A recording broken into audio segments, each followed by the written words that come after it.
Hai, Assalamualaikum dan salam sejahtera semua anak-anak pelajar sekalian. Dah sedia nak belajar topik baru hari ini? Baiklah, hari ini kita akan membincangkan tajuk 1.5 iaitu memulakan dan menjalankan perniagaan. Subtopik yang akan cikgu bincangkan ialah pembiayaan dan sumber modal. Apakah itu modal? Modal adalah dana ataupun apa sahaja peralatan yang kita gunakan dalam proses pengeluaran, contohnya wang tunai, inventory, premis kilang, peralatan dan mesin. Sumber modal terbahagi kepada dua, iaitu sumber modal formal dan sumber modal tidak formal.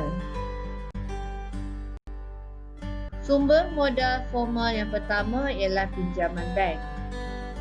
Pinjaman bank adalah pinjaman yang ditawarkan oleh pihak bank seperti pinjaman jangka pendek, pinjaman jangka panjang, pinjaman bercagaran, pinjaman bertempoh dan pinjaman berjangka.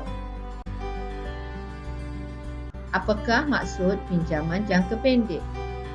Pinjaman jangka pendek ialah pinjaman yang mempunyai tempoh bayaran balik kurang daripada setahun. Pinjaman ini selalunya digunakan untuk membiayai modal kerja seperti membeli bahan mentah, inventory dan sebagai perbelanjaan tunai. Pinjaman jangka panjang pula ialah pinjaman yang mempunyai tempoh bayaran balik melebihi setahun. Pinjaman ini digunakan untuk membeli aset tetap perniagaan seperti bangunan atau premis, mesin dan peralatan. Pinjaman bercagaran bermaksud membuat pinjaman dengan mencagarkan aset yang dimiliki kepada pihak bank. Manakala pinjaman bertempoh pula ialah pinjaman yang mempunyai tempoh bayaran balik di antara 5 hingga 10 tahun yang biasanya digunakan untuk membiayai peralatan yang mempunyai jangka hayat yang bernilai dari segi ekonomi. Pinjaman berjangka pula dikenali sebagai pinjaman tetap yang merupakan pinjaman jangka panjang yang diberikan oleh pihak bank bagi tempoh tetap dengan kematangan melebihi 1 tahun. Sumber modal formal yang kedua ialah overdraft bank. Overdraft merupakan kemudahan jangka pendek yang disediakan oleh bank perdagangan bagi pelanggan bank yang mempunyai akaun semasa. Pelanggan bank perlu membuat permohonan untuk mendapatkan kemudahan ini. Pelanggan bank yang mempunyai akaun semasa dibenarkan untuk mengeluarkan wang melebihi baki yang ada di dalam akaunnya setakat had yang telah ditetapkan. Sumber modal formal yang ketiga ialah pinjaman daripada kerajaan. Pinjaman yang diperolehi daripada agensi seperti MARA, Tekun, SME Bank, Agrobank adalah untuk membantu usahawan kecil mendapatkan modal menerusi pelbagai bentuk geran dan skim bantuan. Sumber modal formal yang keempat ialah kredit pusingan. Kredit pusingan merupakan kemudahan jangka pendek yang disediakan oleh pihak bank untuk membiayai keperluan modal kerja bagi sesebuah syarikat termasuklah perbelanjaan overhead. Sumber modal formal yang seterusnya ialah kredit perdagangan.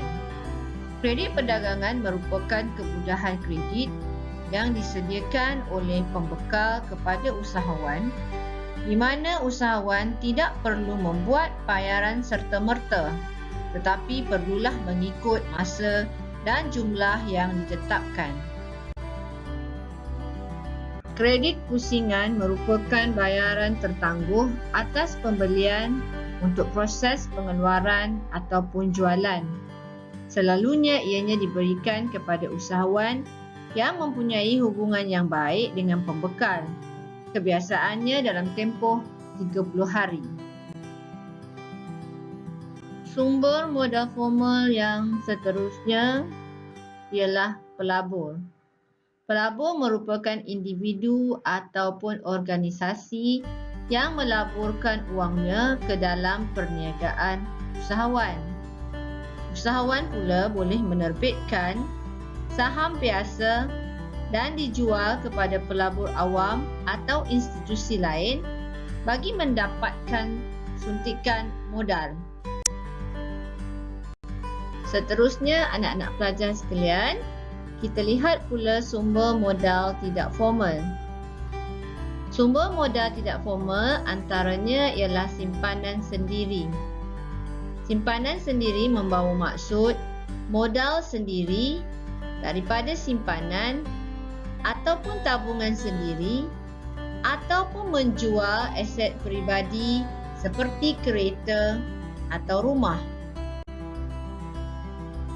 Sumber modal tidak formal yang seterusnya ialah pinjaman daripada ahli keluarga, saudara mara atau rakan. Selalunya pinjaman ini diperoleh daripada pihak yang dikenali secara rapat. Sumber modal tidak formal yang seterusnya ialah pelabur persendirian atau pelabur tak formal. Mereka ini selalunya terdiri daripada individu yang kaya atau yang mempunyai pengalaman dalam perniagaan. Individu ini biasanya melabur dalam jumlah yang kecil atau membiayai usaha teroka baru yang kecil dan berisiko. Sebagai pertukaran, mereka akan memiliki kepentingan ekuiti. Pelabur juga boleh bertindak sebagai mentor, menawarkan kepakaran khusus dan memberikan khidmat perniagaan dan profesional. Sekian, terima kasih. Jumpa lagi di video yang akan datang. Salam sayang daripada Cikgu Hidayah. Bye.